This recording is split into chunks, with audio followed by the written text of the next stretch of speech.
ትዳራቸውን የፈቱ ሰዎች ትዳራቸውን ለምን እንደፈቱ ሲጠየቁ አብዛኞቹ የሚያቀርቡት ምክንያት የተግባቦት ችግር እንዳጋጠማቸው ነው። የኮሙኒኬሽን ብሬክዳውን ማለት ነው።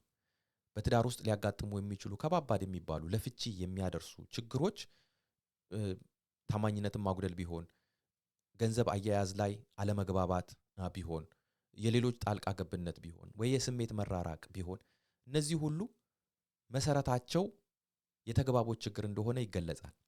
የተግባቦት ችግር ደግሞ ዋና መንስኤው አለመደማመጥ ነው። ሰላም ጤና ይስጥልኝ። ኤፍሬም ገብረ ማርያም ነኝ። ይህ የቤተሰብ ጉዳይ ነው።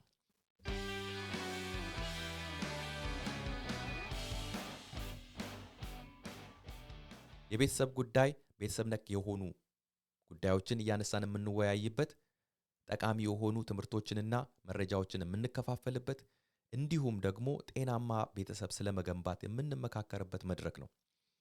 የቤተሰብ ጉዳይ ዩቲዩብ ቻናል ቤተሰብ እንድትሆኑ እንጋብዛለን። ይህንን ቪዲዮ ደግሞ ላይክ በማድረግ ጀምሩ። ቻናላችንን ሰብስክራይብ አድርጉ። ሼር በማድረግ ደግሞ ለሌሎች እንዲደርስ አድርጉ። ሼር የምታደርጉት የቪዲዮውን ሊንክ ለዘመድ ጓደኛ ሼር ማድረግ ትችላላችሁ። እንደገናም ደግሞ ያንን ሊንክ ወስዳችሁ ሶሻል ሚዲያችሁ ላይ ፖስት ብታደርጉት ብዙዎች ጋር እንዲደርስ ማድረግ ይቻላል። እንግዲህ የቤተሰብ ጉዳይ ቻናል ከተጀመረ 1 ሳምንት ሆኖታል። ባለፈው ሳምንት 25 ሰብስክራይበሮች ደርሰናል። በዚህ ሳምንት ደግሞ እስቲ 100 ለመድረስ እንጣር እና በዚህ ደግሞ እናንተ እንድታግዙን ጠይቃለሁ። ያው ሰብስክራይብ አድርጉ፣ ሼር አድርጉ። የዛሬው ዝግጅታችን የዚህ ሳምንት ዝግጅታችን ደግሞ ተግባቦት ላይ ትኩረት ያደረገ ነው። በተለይም ደግሞ አለመደማመጥ የሚለው ጉዳይ ላይ ያተኮረ ይሆናል ማለት ነው። ስለምታዳምጡ በጣም እናመሰግናለን። እንዳልኳችሁ እንግዲህ ላይክ በማድረግ ጀምሩ። በቪዲዮ መግቢያ ላይ እንግዲህ እንደገለጽኩት ብዙ ትዳሮች መፍረስ ቁልፍ ችግር ሆኖ የሚታየው የተግባቦት ችግር እንደሆነ አንዳንድ ጥናቶች ያመለክታሉ ማለት ነው። እና ይሄንን ደግሞ የተግባቦት ችግር በወንዶችና በሴቶች ምናልባት በተለያየ መንገድ ሊገለጽ ይችላል። እንግዲህ ያው ጀነራላይዝ እያደረግን ነው የምንናገረው። ይሄ ለሁሉም ወንድ አፕላይ ያደርጋል ወይም ደግሞ ለሁሉም ሚስት አፕላይ ያደርጋል ማለት አይደለም፣ ግን ዝንባሌን ያሳያል ማለት ነው። እና አብዛኞቹ ወንዶች ወይም ደግሞ አብዛኞቹ ባሎች ስለ ተግባቦት ችግር ሲጠየቁ የሚመልሱት መልስ በቃ ጭቅጭቅን ነው ምክንያት የሚያደርጉት። ሚስቶቻቸው እንደሚጨቀጭቋቸው ወይ እንደሚነዘንዟቸው ይናገራሉ። አብዛኞች ሚስቶች ደግሞ የተግባቦት ችግር ብለው የሚገልጹት ምንድነው? ባሌ አይሰማኝም፣ አይረዳኝም፣ ትኩረት ሰጥቶ እኔ ለምናገረው ነገር ትኩረት አይሰጥም፣ ይሄ ነው ትልቁ ችግሬ ብለው በአብዛኛው ሚስቶች ይናገራሉ ማለት ነው። እና እነዚህ ሁለቱ እንግዲህ የተግባቦት ችግር መገለጫ መንገዶች ሁለቱንም በደንብ አጢነን ስንመለከታቸው መሰረታቸው ያለማዳመጥ ጉዳይ ነው። ጭቅጭቅን ብንመለከት አንድ ሰው አንድን ነገር ደግሞ ደጋግሞ መናገር፣ የራሱን ሐሳብ ብቻ መግለጽ ሌላውን ያለማዳመጥን ነገር ያመለክታል ማለት ነው።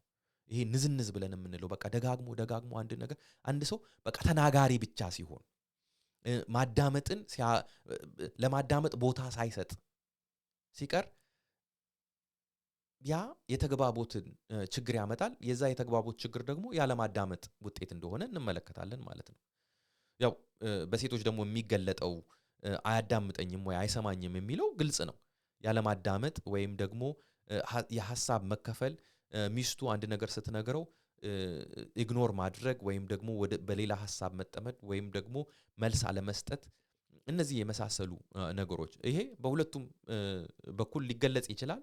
ያው በአብዛኛው ያለውን ዝንባሌ ነው የሚያሳየው እዚህ ጋር ማለት ነው። ግን ዋናው ቁልፍ ሐሳቡ ምንድነው?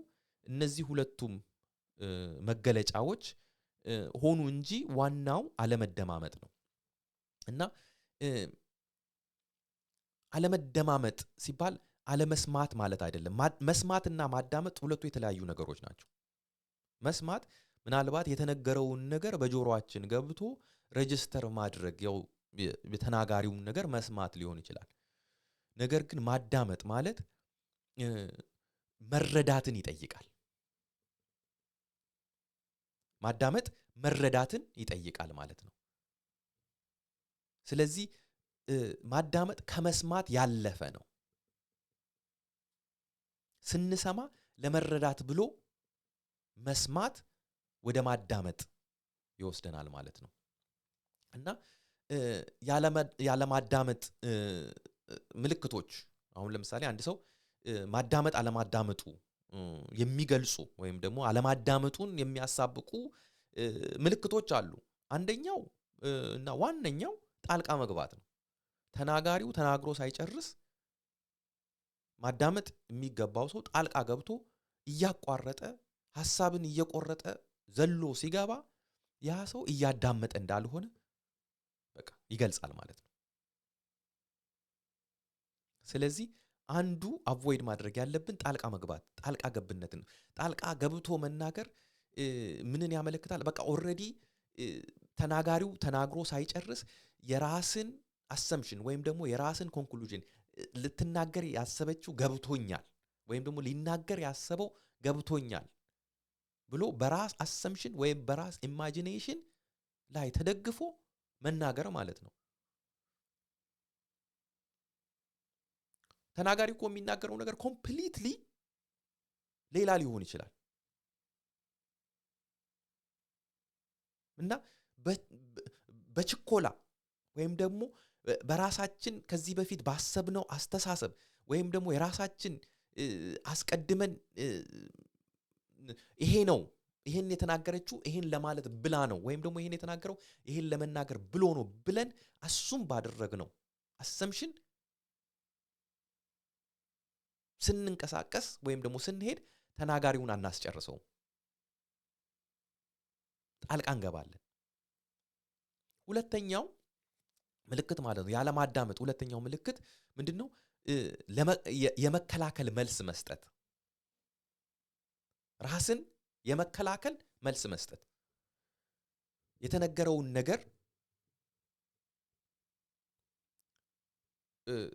በቃ በተነገረው ነገር ላይ ወይም ደግሞ በተባለው ነገር ላይ ወይ ቁንጽል ሐሳብ ይዞ ከተነገረው ነገር መሃል አንድ ቃል ይዞ ወይም ደግሞ አንድ አረፍተ ነገር ወይ አንድ ሐረግ ይዞ በዛ ላይ ራስን ለመከላከል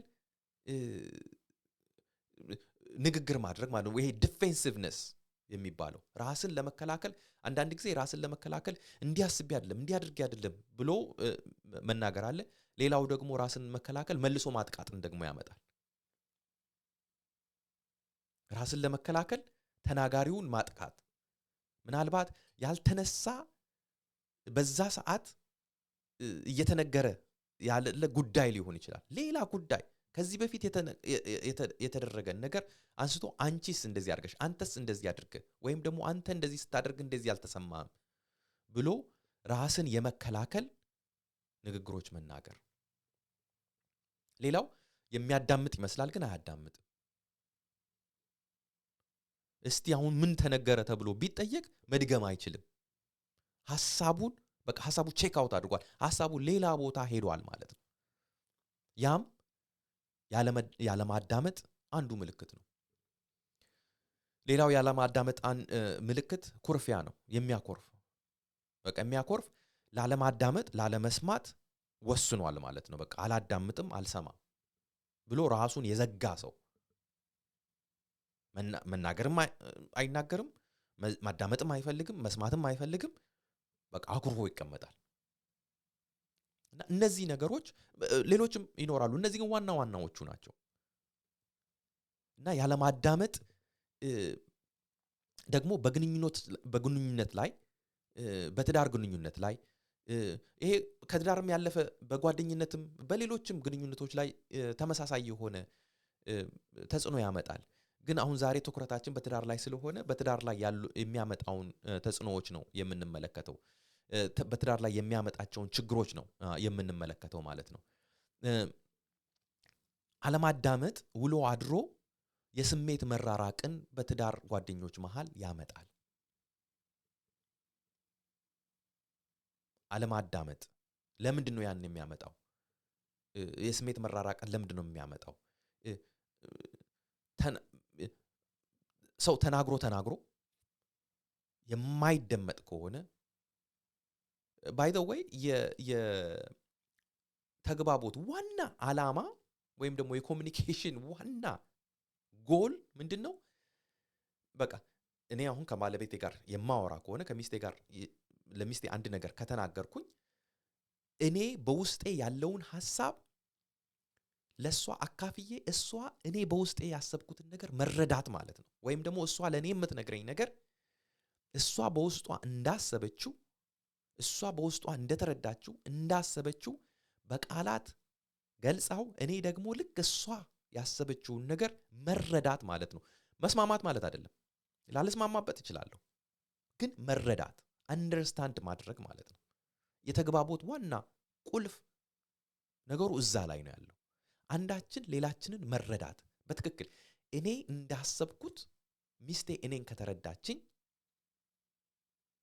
የኔን ሐሳብ ከተረዳችኝ ላትስማማበት ትችላለች። የማትስማማበት ነገሮች ደግሞ እንዴት አድርጋ አለመስማማቷን መግለጽ እንዳለባት ወይም ደግሞ እኔም ደግሞ ማልስማማባቸውን ነገሮች እንዴት አድርጌ መግለጽ እንዳለብኝ እንመጣበታለን፣ እንነጋገራለን። ግን መስማማት ወይም ደግሞ መቀበል ሳይሆን መረዳት ነው። ሐሳቡን ላንቀበለው እንችላለን፣ በሐሳቡ ላንስማማ እንችላለን። ግን ሐሳቡን ተረድተነዋል ወይ?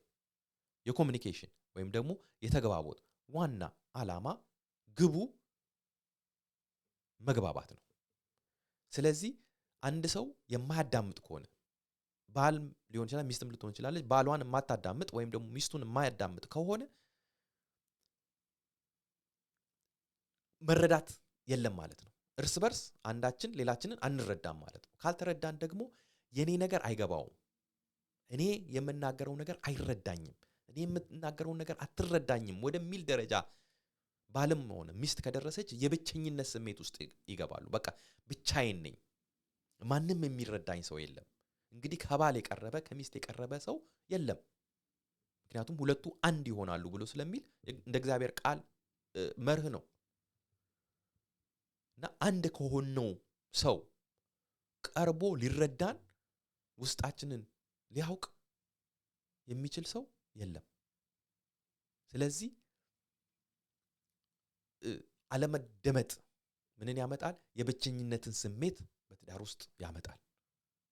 አይረዳኝም፣ አትረዳኝም፣ ወይም ደግሞ ትቶኛል፣ ለኔ ግድ የለውም፣ ለኔ ግድ የላትም ወደሚል አስተሳሰብ ስለሚወስድ ነው። ቀስ በቀስ የስሜት መሸርሸርን ያመጣና የስሜት መራራቅን በባልና በሚስቱ መሃል ያደርጋል ማለት ነው።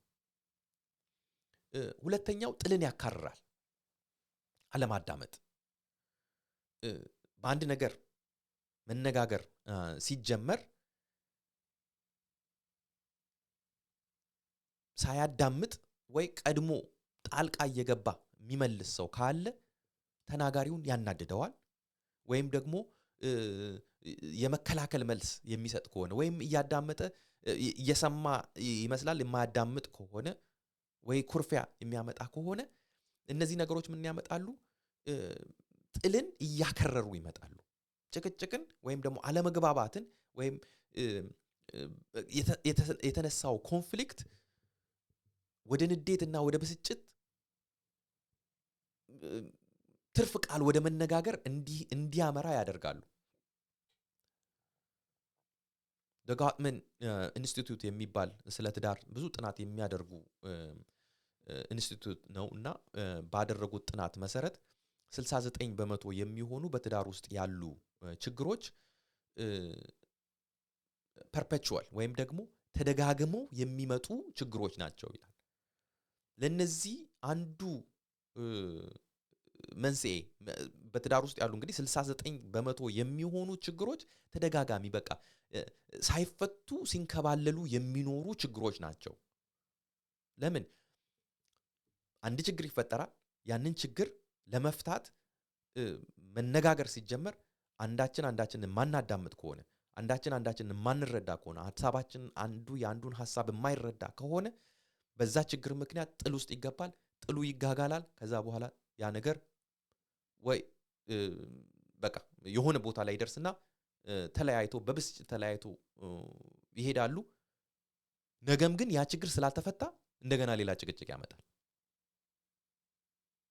ስለዚህ ከቀን ወደ ቀን፣ ከሳምንት ወደ ሳምንት፣ ከወር ወደ ወር፣ ከዓመት ወደ ዓመት እየተንከባለለ የሚሄድ ችግር በትዳር ውስጥ ይፈጥራል ማለት ነው። ችግሮቻችንን ሳንፈታ ችግሮቻችን ለይደር እያሳለፍናቸው እንድንኖር የሚያደርገው አንዳችን ሌላችንን ለመረዳት ለማዳመጥ ጆሮ አለመስጠት ነው። አለመግባባት፣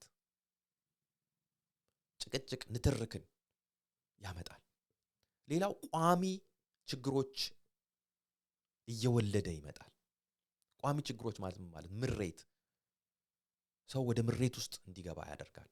በቃ እነዚህ ነገሮች ችግሮቹ ባልተፈቱ መጠን እየተንከባለሉ በሄዱ ቁጥር ዛሬም ነገም ከነጎዲያም በዛው ነገር ከሆነ የምንጨቃጨቀው ምሬት፣ ይቅር መባባል ደግሞ ከሌለ ወደ ቂም፣ ከዛም አልፎ ደግሞ አንዱ ለሌላው ግዴለሽ እየሆነ እንዲመጣ ያደርጋል። በቃ እሱ ስለኔ ግድ የለውም እኔም በቃ ለምንድነው ኬርም አድርገው ወደሚል አይነት አስተሳሰብ ውስጥ ያመጣል። ሌላው በጣም አደገኛ የሆነው መናናቅን ያመጣል። ጋትመን ኢንስቲትዩት ቅድም ያልኩት ኢንስቲትዩት ብዙ ጥናቶችን አድርጎ 4 ነገሮችን ያመጣ በትዳር ላይ ችግር የሚያመጡ 4 በኮሙኒኬሽን ደረጃ ማለት ነው፣ በንግግር ወይ በተግባቦት ደረጃ 4 ነገሮችን ያስቀምጣል። እና ከነዚህ 4 ነገሮች እንግዲህ አንደኛው ክሪቲሲዝም ወይም ደግሞ ክስ እንደሆነ ይናገራሉ። አንድን ነገር ሐሳባችንን ስንገልጽ በክስ ማቅረብ፣ ይሄንን ያልከው ይሄን ለማለት ብለህ ነው፣ ወይም ደግሞ እንደዚህ ያደረከው። አሁን ለምሳሌ አንድ ባልና ሚስት ብዙ ጊዜ የሚፈጠር ነገር ስለሆነ እንደ ምሳሌ መጠቀም እንችላለን። ወይ ሚስት ልትሆን ትችላለች፣ ሙሉ ቀን ስራ ውላ ትመጣለች፣ ወይ ባል የዛን ቀን ዴይ ኦፍ ሊሆን ይችላል፣ ወይም ደግሞ ቤት ነው የዋለው እንበል እና ሚስት ከደጅ ስትመጣ ደክሟት ስትመጣ ባል ቁጭ ብሎ ቲቪ እያየ ቤት ውስጥ ምንም ስራ ሳይሰራ ይጠብቃል ማለት ነው። በዛን ጊዜ አንደርስታንደብሊ ሚስት ትበሳጫለች። ስትበሳጭ ያንን ብስጭቷን የምትገልጸው በምንድን ነው? በክስ ነው። ብዙ ጊዜ በቃ አንተ ለኔ ግድ የለህም፣ እኔ እንደ ባሪያ ቤትም ውጭም ስሰራ በቃ ስለኔ ግድ የለህም። ይሄ ምንድን ነው? ክስ ነው። በቃ አንተ ግድ የለህም። ክስ ደግሞ ከነዚህ እንግዲህ 4ቱ ካልኳቸው ሁለተኛውን ነገር ያመጣል። ክስ ሲመጣ ደግሞ ምን ይመጣል? ዲፌንሲቭነስ ይመጣል። ሁለተኛው ዲፌንሲቭነስ ነው፣ ራስን መከላከል። ስለዚህ ባልየው ራሱን ለመከላከል ግድ የለህም ተብሎ ተከሷል። ስለዚህ ወይ ግድ እንዳለው መናገር ይጀምራል። ያ ወደ ጭቅጭቅ ሊያመራ ይችላል። ወይም ደግሞ ሚስቱ ያጠፋችውን ሌላ ጥፋት ፈልጎ ደግሞ እሷን ወደ መክሰስ ይሄዳል ማለት ነው። ከጉዳዩ ጋር የማይገናኝ ወይ ሌላ ነገር አንስቶ እሷን ይከሳል። በዚህ ወደ ጭቅጭቅ ውስጥ ይገባሉ ማለት ነው። ሌላው ስቶን ዎሊንግ ወይም ደግሞ ይሄ ማኩረፍ፣ በቃ ይሄ የግርግዳን መስራት ማለት ነው። ይሄ የድንጋይ ግርግዳ በመካከላቸው መስራት። አይናገርም ወይ አትናገርም፣ ለመስማትም ፈቃደኛ አይደለችም። በቃ በመሃላቸው መለያየትን እያሰፋ ይመጣል። እና 4ኛው መናናቅ ነው። እና ከነዚህ ከ4ቱ ነገሮች በጥናታቸው መሰረት እንግዲህ አደገኛው በጣም ከሁሉም በላይ አደገኛው ፕሬዲክተር ኦፍ ዲቮርስ ብለው ይሉታል።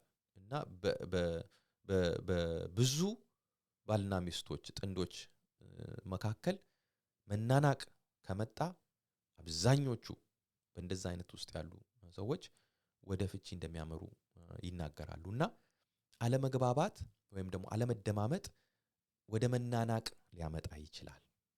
ስለዚህ በጣም አደገኛ የሆነ ጉዳይ ነው።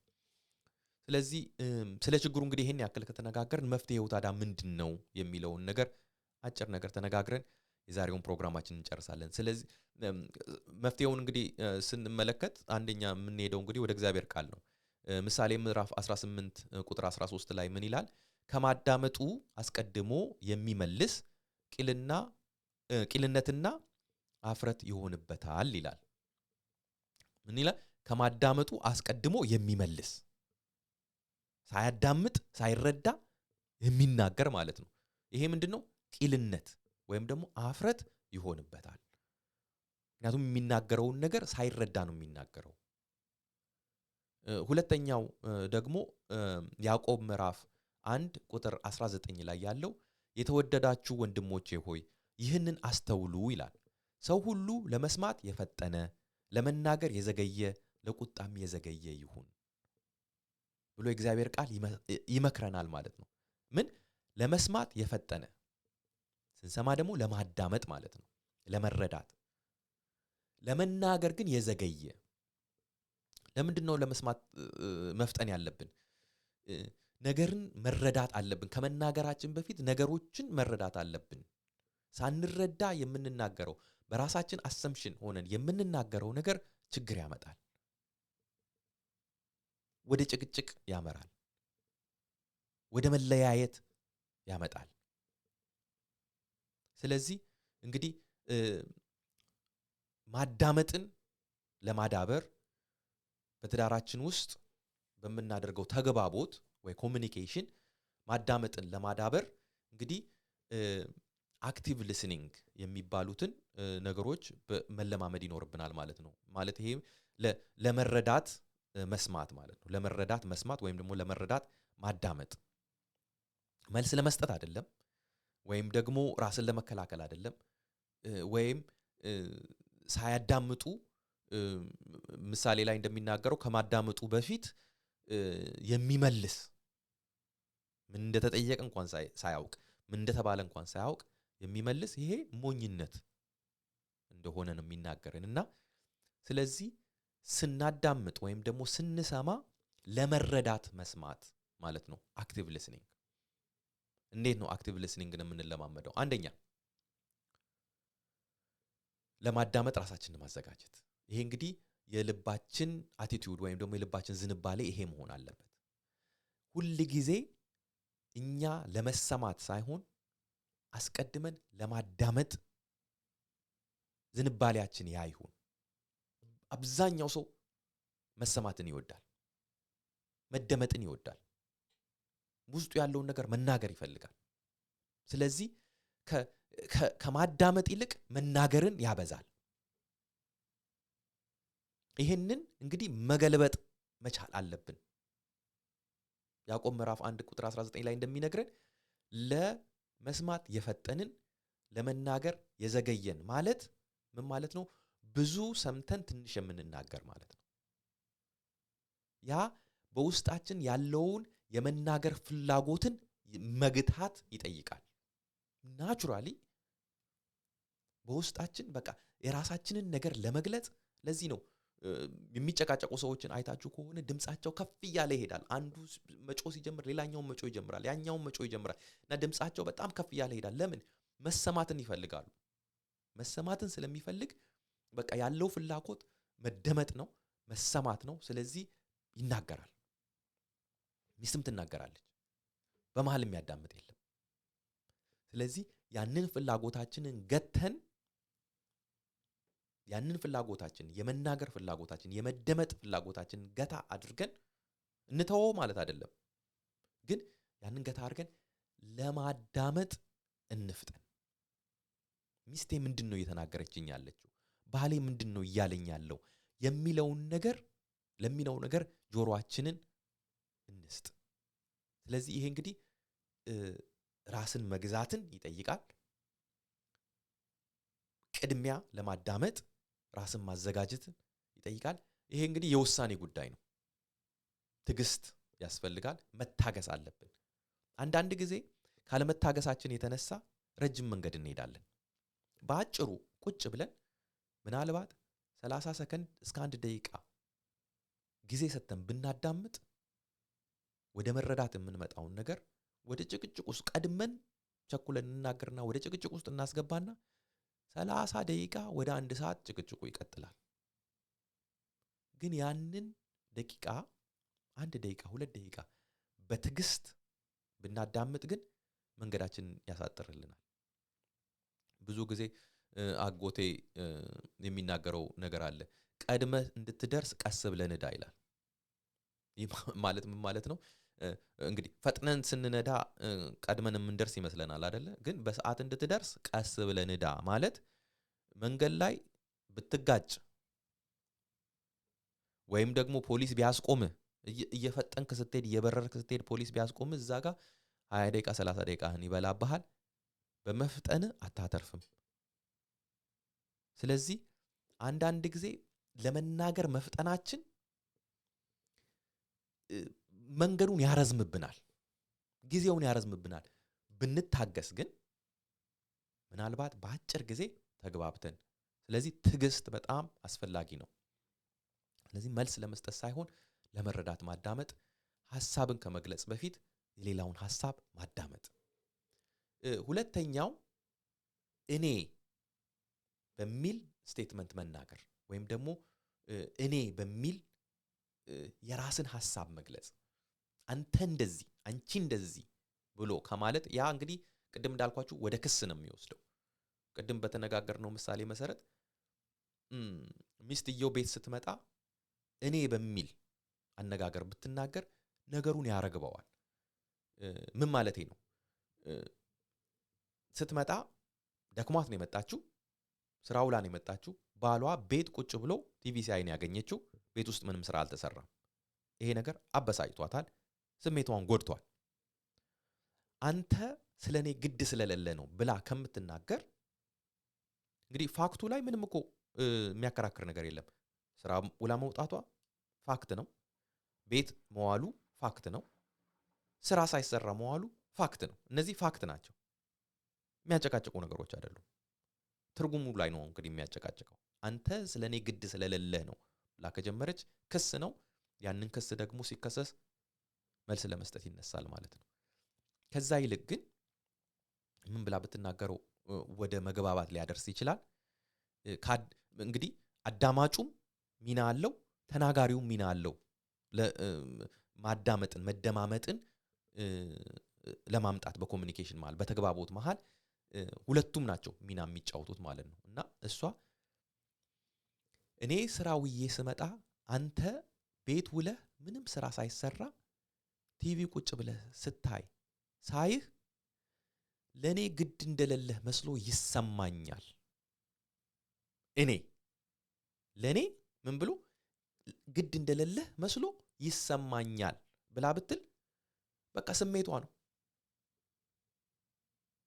ነው የገለጸችው። ክስ ስለሌለበት አሁን የመልስ ምት ወይም ደግሞ የራሱን የመከላከል ነገር ከማቅረብ ይልቅ የሷን ስሜት እንዲረዳ ጋበዘችው ማለት ነው።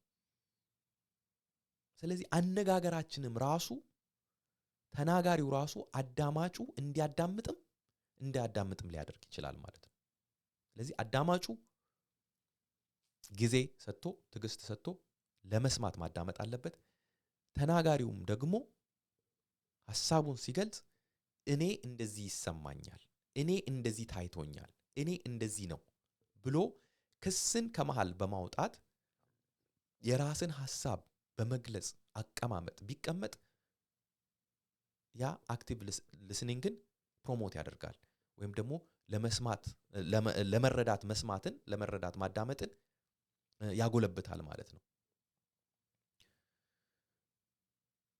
ሌላው አንዳንድ ጊዜ በካውንስሊንግ ኦፊስ ሰዎች ይመጣሉ ባልና ሚስት ሆነው በቃ ወይ ተጣልተው አለመግባባት ተፈጥሮ ይመጣሉ እና ቁጭ ብለው እንግዲህ ችግራቸውን ምን እንደተፈጠረ ስጠይቃቸው ሁለቱም ይናገራሉ። አንዳንድ ጊዜ ይተላለፋሉ። አንዳንድ ጊዜ በቃ አይጠባበቁም። አንዱ አንዱን ያቋርጣል፣ በመሃል ይገባል እና ይሄ ሲሆን እየተሰማሙ እየተደማመጡ እንዳልሆነ ስለምረዳ አስቆማቸዋለሁ። ስለዚህ አሁን እንግዲህ እኔ በመሃል ገብቼ ዳኛ ሆናለሁ ማለት ነው እና ዳኛ ሆኜ ምንድነው የማደርገው? አንደኛው በሚናገርበት ጊዜ ሌላኛው መናገር አይፈቀድለትም። አልፈቅድም። በቃ አስቆማለሁ። ለመናገር እንኳን በቃ በውስጡ እንትን ብሎ መናገር ሲጀምር ቆይ አዳምጥ እላለሁ ማለት ነው። እና ሌላው የማደርገው ነገር ምንድነው? ተናጋሪው ተናግሮ እስኪጨርስ ድረስ ጠብቅና ኦኬ ሐሳቡን ገልጾ ከጨረሰ በኋላ አዳማጩን ኦኬ አሁን የሰማኸው ምንድነው? ሚስትም ከሆነች የሰማሽው ምንድነው? ባልም ከሆነ የሰማኸውን ነገር በራስህ አባባል እስቲ ድገመው ብዬ ስል ብዙ ሰዎች መድገም አይችሉም። ለምን? ተናጋሪው ሲናገር አዳማጩ እያዳመጠ አይደለም። ወይ የሚመልሰውን መልስ ነው የሚያሰላስለው ወይም ደግሞ ሌላ ሐሳብ ውስጥ ገብቷል። እዚህ ጋር እንግዲህ ተግባቦት ምን ብሏል ማለት ነው? ፈርሷል ማለት ነው። ተግባቦት የለም ማለት ነው። ስለዚህ ተናጋሪውን አስደግማለሁ። አሁን ደግሞ መናገር ስላለበት አሁን ሚስት ከሆነች ተናጋሪዋ ሚስቱ ስትናገር አሁን እንደገና ደግሜ እንደምጠይቀው ሚስትህ ምን እንዳለች ንገረኝ ብዬ እንደምጠይቀው ስለሚያውቅ አሁን ፈተና ውስጥ ነው ያለው። ስለዚህ ጆሮውን ሰጥቶ ያዳምጣል። አዳምጦ ሚስቱ ያለችውን ነገር ባልም ከሆነ ደግሞ ባሏ ሚስትም ከሆነች ደግሞ ባሏ ያለውን ነገር ደግማ እስክትናገር ድረስ ልክ እሱ እንደተናገረው ደግማ እስከምትናገር ድረስ አስደግማቸዋለሁ። እና ይሄ ልምምድ ይሄ ኤክሰርሳይዝ ምንን ያመጣል? መግባባትን ያመጣል። ከዛ እንትናቸው ሲቀየር ይሄ ራሱን ዲፌንድ ለማድረግ ምናምን አኮብክቦ የነበረው ሰውዬ ረገብ ሲል ታዩታላችሁ። ለምን? አሁን ገብቶታል፣ አሁን ተረድቷል። ስለዚህ ሌላው አክቲቭ ሊስኒንግ አንዱ ያለውን ነገር ሌላኛው ደግሞ መናገር። በቃ እኔ አሁን ሚስቴ የሆነ ነገር ከነገረችኝ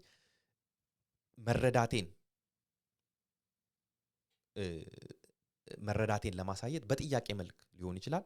ወይም ደግሞ እሷ ያለችውን ነገር አንቺ አሁን ያልሽኝ እንደዚህ ነው ወይ ብዬ ሳቀርብላት አይ ኖ እንደዚህ አይደለም ያልኩት እንደዚህ ነው ያልኩት ብላ ወይ ታስተካክለኛለች ወይም ደግሞ አዎ እንደዚህ ነው ብላ ስትለኝ ተረድቼዋለሁ ማለት ነው። እኔም ስነግራት እንደዛ። ስለዚህ ተናጋሪው የተናገረውን ነገር አዳማጩ ሰምቶ መድገም መቻል ካልቻለ በራሱ አባባል መድገም ካልቻለ አልተረዳም ማለት ነው። ስለዚህ ቆም ብለን ያንን ነገር መለማመድ። ሌላው ባልተከፋፈለ ሐሳብ ማዳመጥ።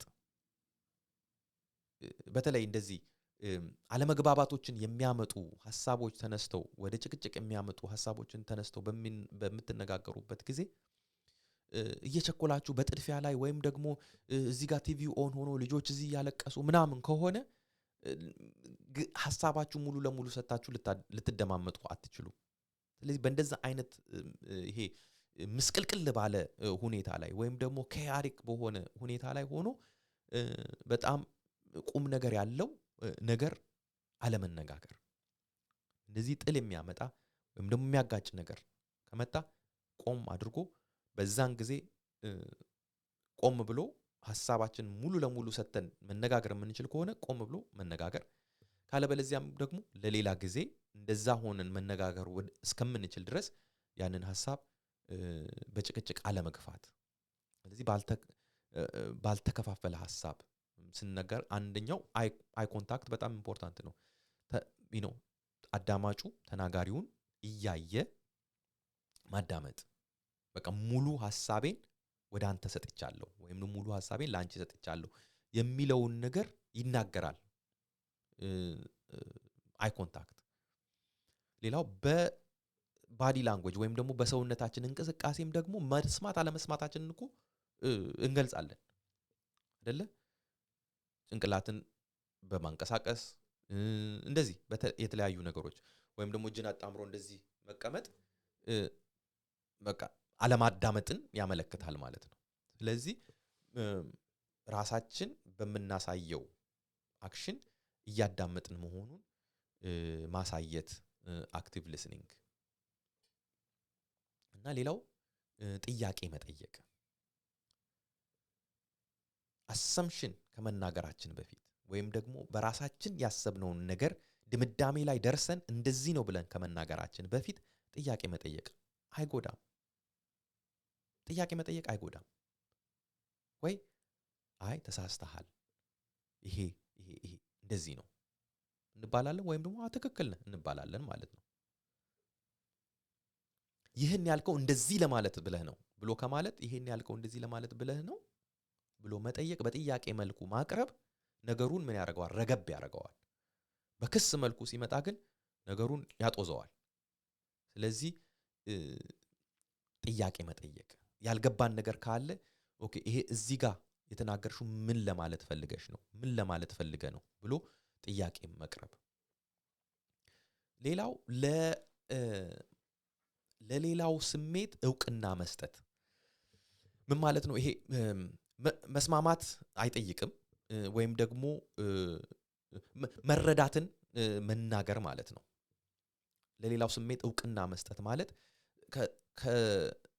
ከዛ ሰው ጋር አሁንም ወደ ቅድሙ ምሳሌ እንመለስና እኔ ከስራ ስመጣ አንተ ቤት ውስጥ ቁጭ ብለህ ውለህ ስራ ሳሰራ ሳይህ ለኔ ግድ ያለህ አይመስለኝም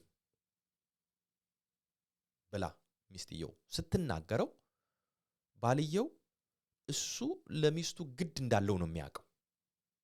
እሱ እንግዲህ በዛን ቀን አልገለጸውም፣ በተግባር አላሳየውም፣ ግን ሚስቱን ይወዳታል፣ ለሚስቱ ግድ አለው።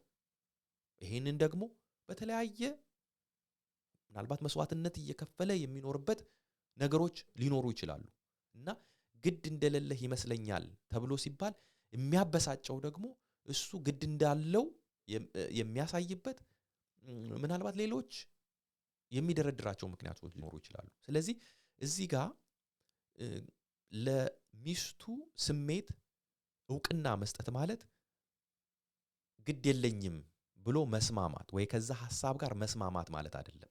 ግን አዎ ዛሬ እንደዚህ ቁጭ ብዬ ስራ ሳልሰራ መዋሌ እንዲህ ግድ እንደሌለኝ እንዲሰማሽ ሊያደርግ እንደሚችል ይገባኛል ብሎ ያንን መረዳት ማለት ነው። ግን ግድ የለኝም ብሎ ግን መቀበል የለበትም። ምክንያቱም ግድ ከሌለው ኦኬ ኦፍ ኮርስ፣ ግን ግድ ያለው ከሆነ የሚያስብላት ከሆነ የሚንከባከባት ከሆነ ነው በዛን ቀን እንግዲህ የተገለጠው በዚህ መንገድ ሊሆን ይችላል። ግን እሱ ራሱ ደግሞ ለቤተሰቡ መስዋዕትነት እየከፈለ ብዙ የሚሰራቸው ነገሮች ሁሉ ሊኖሩ ይችላሉ። ወይ እሷ ክሬዲት ያልሰጠቻቸው ነገሮች ሊኖሩ ይችላሉ። እና አክኖሌጅ ማድረግ ማለት መስማማት ማለት አይደለም። በቃ እውቅና መስጠት ማለት ራስን በሌላኛው ሰው ጫማ ውስጥ አስገብቶ ማየት ማለት ነው። በቃ አሁን በዛ ቦታ ላይ እሱ ቢሆን እኔ ብሆን ከውጪ ስመጣ ሚስቴ ሙሉ ቀን ቤት ውስጥ ውላ ምግብ ሳሰራ ወይም ደግሞ ምንም ነገር ሳይሰራ እኔ ከቤት ስመጣ ቲቪ ስታይ ባገኛት እኔስ ምን ሊሰማኝ ይችላል? እንዲህ ሊሰማኝ ይችላል ብሎ ራስን በዛኛው ሰው ጫማ ውስጥ ስትከት የሌላኛውን ሰው ስሜት እውቅና ለመስጠት አያስቸግርም። ስለዚህ አክቲቭ ሊስኒንግ አንዱ ለሌላው ስሜት እውቅና መስጠት ነው። ከዛ በኋላ እኮ ትክክለኛውን ነገር መነጋገር ይቻላል። የምትስማማበትን ነገር አልስማማበትም፣ የምትቀበለውን ነገር እቀበላለሁ፣ የማትቀበለውን አልቀበልም ለማለት ይቻላል። ነገር ግን መጀመር ያለበት እንደዚህ ሊሰማሽ እንደሚችል ይገባኛል ግን ብለህ ደግሞ የራስህን ሐሳብ ታቀርባለህ ማለት ነው። ይሄ ወደ ጭቅጭቅ አያመራም። ምክንያቱም ለሷ ስሜት እዛ ጋር ላበሳጫት ነገር እውቅና ሰጥተሃል። አንደርስታንድ እንዳደረግ እንደገባህ ተረድተሃለች። ከዛ በኋላ ግን የራስህን ሐሳብ ማቅረብ ትችላለህ ማለት ነው። የመጨረሻው ሐሳብ ስሜትን መግዛት ነው። ብዙዎቻችን የምንቸገረው ስሜታችንን መግዛት ስለማንችል ነው። ብልጭ ያለብንን ነገር ወዲያውኑ እንናገራለን። ለዚህ ነው ለመስማት የፈጠናችሁ ለመናገር የዘገያችሁ ሁኑ የሚለን የእግዚአብሔር ቃል። ይህንን የሚመክረን ለዛ ነው። ብልጭ ብሎብን የተናገርነውን ነገር ትንሽ ቆይተን ደግሞ ሬግሬት እናደርገዋለን፣ እንቆጭበታለን።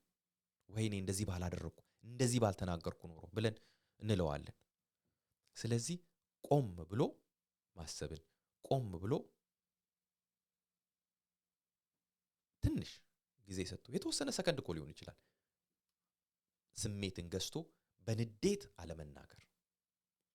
ንዴት ውስጥ ካለን ስሜታችንን መግዛት እንግዲህ ስሜትን መግዛት አንዱ የማቹሪቲ ምልክት ነው አይደለ?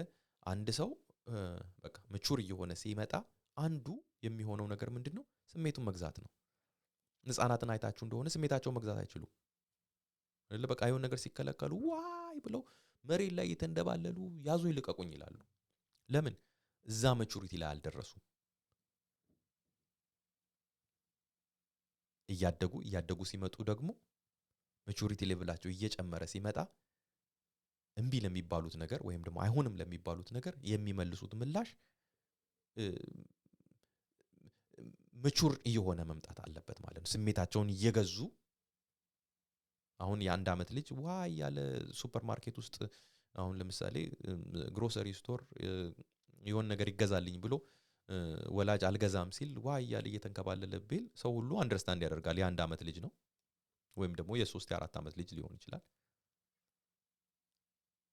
የ18 ዓመት ልጅ ወይም ደግሞ የ17 ዓመት ልጅ እሪ ያለ መሬት ላይ ቢንከባለል ሰው ሁሉ ጉድ ነው የሚለው። ለምን? ከሱ እድገት ደረጃ የማይጠበቅ ነገር ነው እያደረገ ያለው።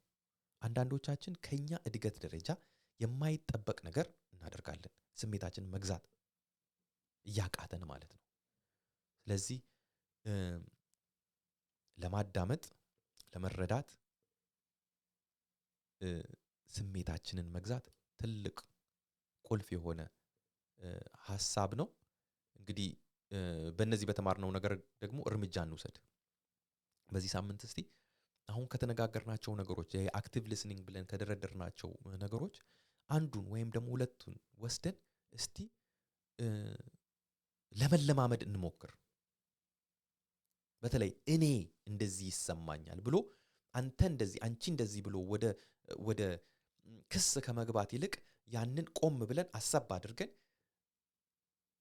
በእኛ ላይ የፈጠረውን ስሜት በመግለጽ አቀራረብ ለማቅረብ እስቲ እንሞክር።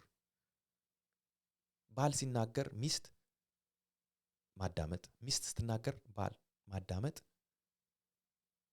እያዳመጠ እንደሆነ የሚገልጽባቸውን የሰውነት እንቅስቃሴዎች፣ አይን ለአይን መተያየት ወይም ደግሞ ሌላ የሚያደርገውን ነገር ትቶ ሐሳቡን ሰብሰብ አድርጎ እኔ አሁን ሁለት ነገር በአንድ ጊዜ ማድረግ አልችልም። ስራ እየሰራው ከሆነ አንዳንድ ጊዜ ኮምፒውተር ላይ ትኩረት አድርጌ የሆነ ስራ እየሰራው ሚስቴ መታ የሆነ ነገር ወይ ትእዛዝ ሊሆን ይችላል የሆነ ጥያቄ ሊሆን ይችላል ትጠይቀኛለች። አዎ እሺ እላታለሁ። ግን ምን እንደተናገረች ብትጠይቁኝ I have no idea። ለምን? ሐሳቤ ትኩረቴ እዛ የምሰራው ስራ ላይ ስለሆነ። ስለዚህ የምንሰራውን ነገር ትኩረታችንን የሳበውን ነገር አቁመን ዞር ብለን እየተያየን ብናወራ ሞር ተናጋሪውም ደግሞ እያየ ስራ እየሰራ በስራ ተጠምዶ ትኩረቱ በሱ ነው። አሁን ሚስቴ መታ እኔ ትኩረቴ እሷ ላይ እንደሌለ እያወቀች የሆነ በጣም በቃ ኢምፖርታንት የሆነ መልእክት ታይም ብትሄድ እንግዲህ ያንንም እሷም ማስተካከል ይኖርባታል ማለት ነው። ስለዚህ እስቲ እርምጃ ለመውሰድ አንድ ወይ ሁለት ነገር ሁሉን ነገር በአንድ ጊዜ ተነስተን ፍጹም የሆነ ሰዎች እንሆናለን ማለት አይደለም። ግን አንድ ወይ ሁለት ነገር መለማመድ እንጀምር። ከዛ በኋላ ደግሞ ሌሎቹ አብረው እየጨመሩ ይመጣሉ ማለት ነው። ስላዳመጣችሁኝ በጣም አመሰግናለሁ። እንግዲህ ይሄንን ቪዲዮ ላይክ ማድረግ አትርሱ። ለቻናሉ ሰብስክራይብ አድርጉ። የደወል ምልክቱን በመጫን ደግሞ ቪዲዮዎችን አፕሎድ ስናደርግ ወደ እናንተ ማስታወቂያ እንዲደርሳችሁ ማድረግ ትችላላችሁ። እንግዲህ ከሁሉም በላይ ልታግዙን የምትችሉት ሼር በማድረግ ነው። ለሌሎች እንግዲህ ይሄ ገና ጅማሬ ላይ ያለ ዩቲዩብ ቻናል ስለሆነ አልጎሪዝሙም እንግዲህ ገና ፕሮሞት አያደርገውም። ስለዚህ እንግዲህ ፕሮሞሽኑን በእናንተ ላይ ነው ዲፔንድ የምናደርገው። እንግዲህ ይሄ ቻናል ጥቅም ካገኛችሁበት ለሌሎች ይጠቅማል ብላችሁ የምታስቡ ከሆነ ለሌሎች ሼር በማድረግ ሶሻል ሚዲያችሁ ላይ ፖስት በማድረግ ተባበሩን። እንደዚህ ስለምታደርጉ ደግሞ በጣም እናመሰግናለን። በሚቀጥለው ሳምንት ደግሞ ሌላ ጉዳይ ይዘን እንቀርባለን። እግዚአብሔር ይስጥልን። መልካም ሳምንት